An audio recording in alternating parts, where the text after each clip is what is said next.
video hablaremos sobre la primera parte de la crisis del orden oligárquico de 1930 a 1939, sus antecedentes, características políticas, características sociales, características económicas y características culturales.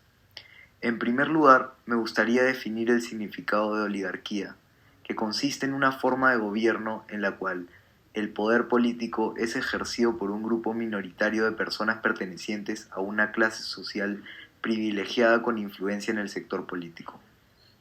Se impuso en la sociedad peruana a través de regímenes políticos cerrados y antidemocráticos. Entre 1919 y 1930 nos encontramos con el oncenio de Leguía, el cambio de régimen político de la oligarquía a una dictadura.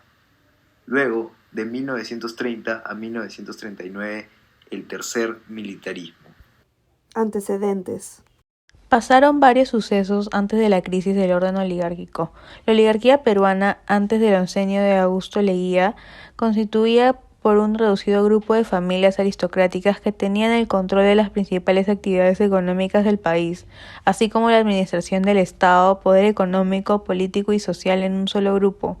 El oncenio de Leguía fue un gobierno que dejó huella en nuestra historia en el siglo XX. Esta fue una etapa en la historia donde se estableció una dictadura cívica dirigida por Augusto B. Leguía, durando desde 1919 hasta 1930. Su gobierno dio favor la penetración de capitales de Estados Unidos en nuestra economía dependiendo de la banca de estas. Aspectos económicos rescatables del oncenio.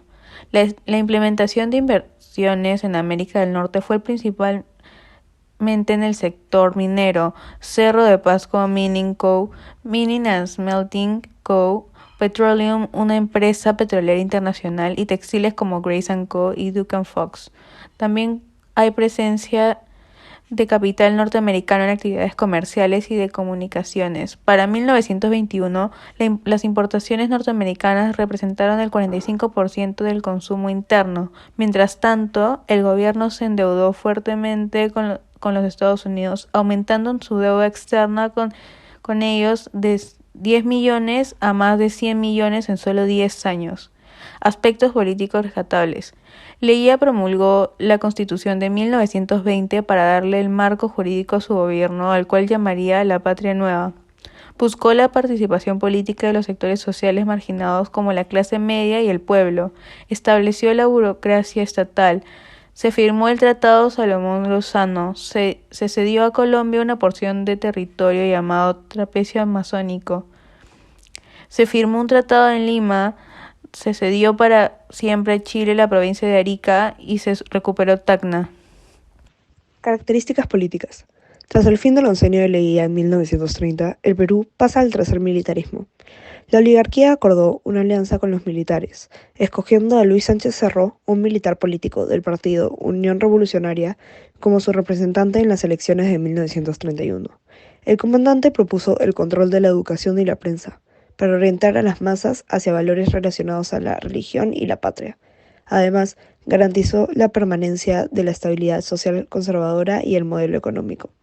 Uno de sus partidos contrincantes fue el APRA, bajo representación de Aya de la Torre, tras su retorno del exilio. Los apristas alegaron el triunfo de Sánchez Cerro como fraude. Su gobierno duró entre 1931 a 1933. Este fue intervencionista, no tan favorable a la oligarquía, pero sí a la alianza política. Por otro lado, aprobó una ley para reprimir al APRA, tras varios debates entre el oficialismo y la célula parlamentaria, aparte de los rumores e intentos de asesinato. Sánchez Cerro promulgó la Constitución de 1933, donde se encuentran las normas de prohibición de reelección, libertad de cultos, periodo presidencial con duración de 6 años, autorización del voto femenino para las elecciones municipales, la libertad laboral, entre otras. Tras el asesinato de Sánchez Cerro, en 1933 llegó al poder el general Óscar Benavides, cuyo gobierno fue entre 1933 a 1939 y también fue militar. Tuvo las mismas características de ser intervencionista, pero este sí favorecía a la oligarquía.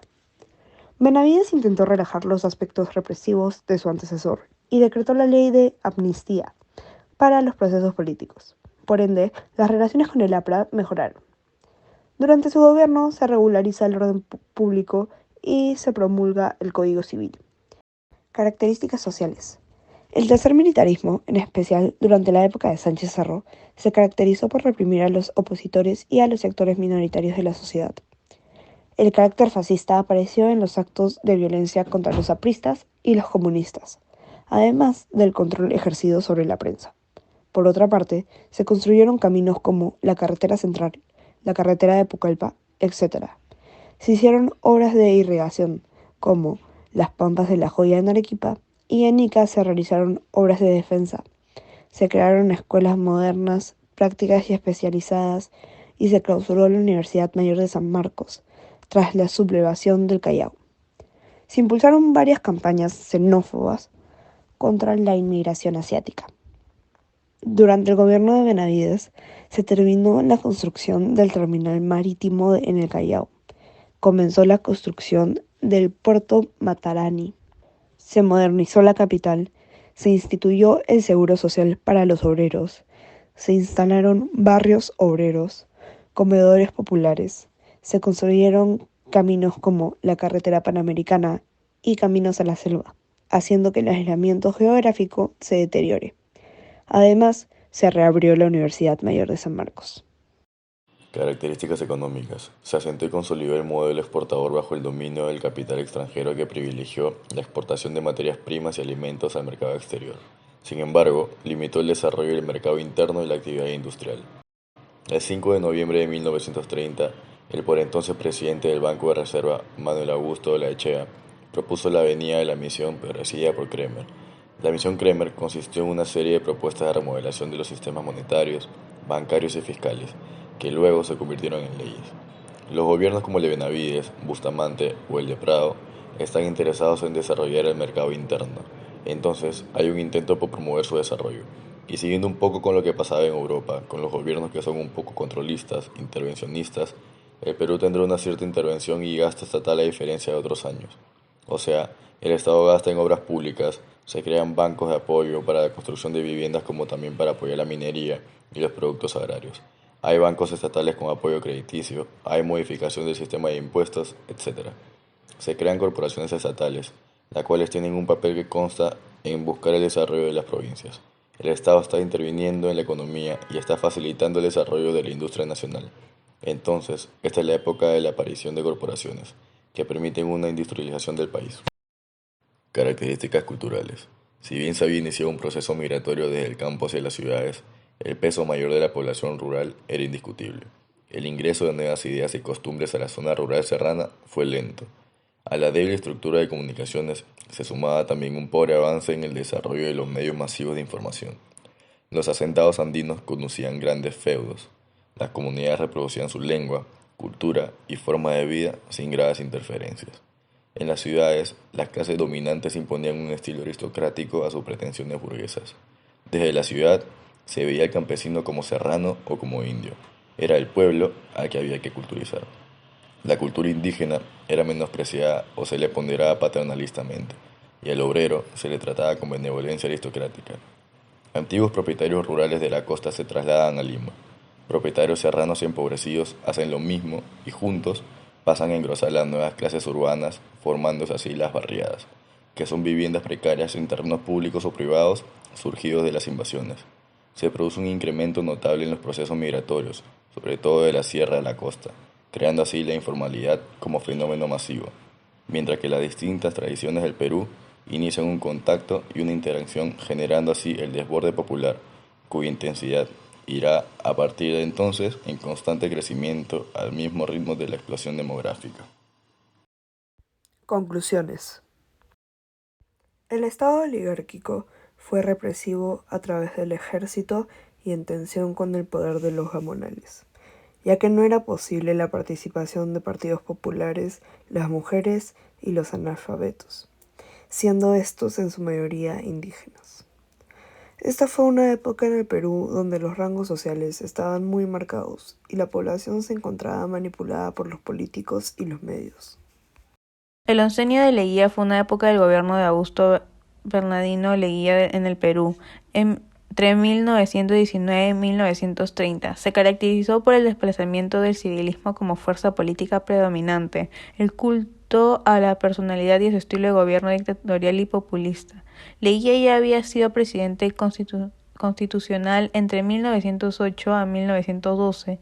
Su segundo gobierno, iniciando en 1919, se prorrogó 11 años, ya que tras sendas reformas constitucionales se reeligió en 1924 y en 1929. Por eso se le conoce como el oncenio y también como la Patria Nueva.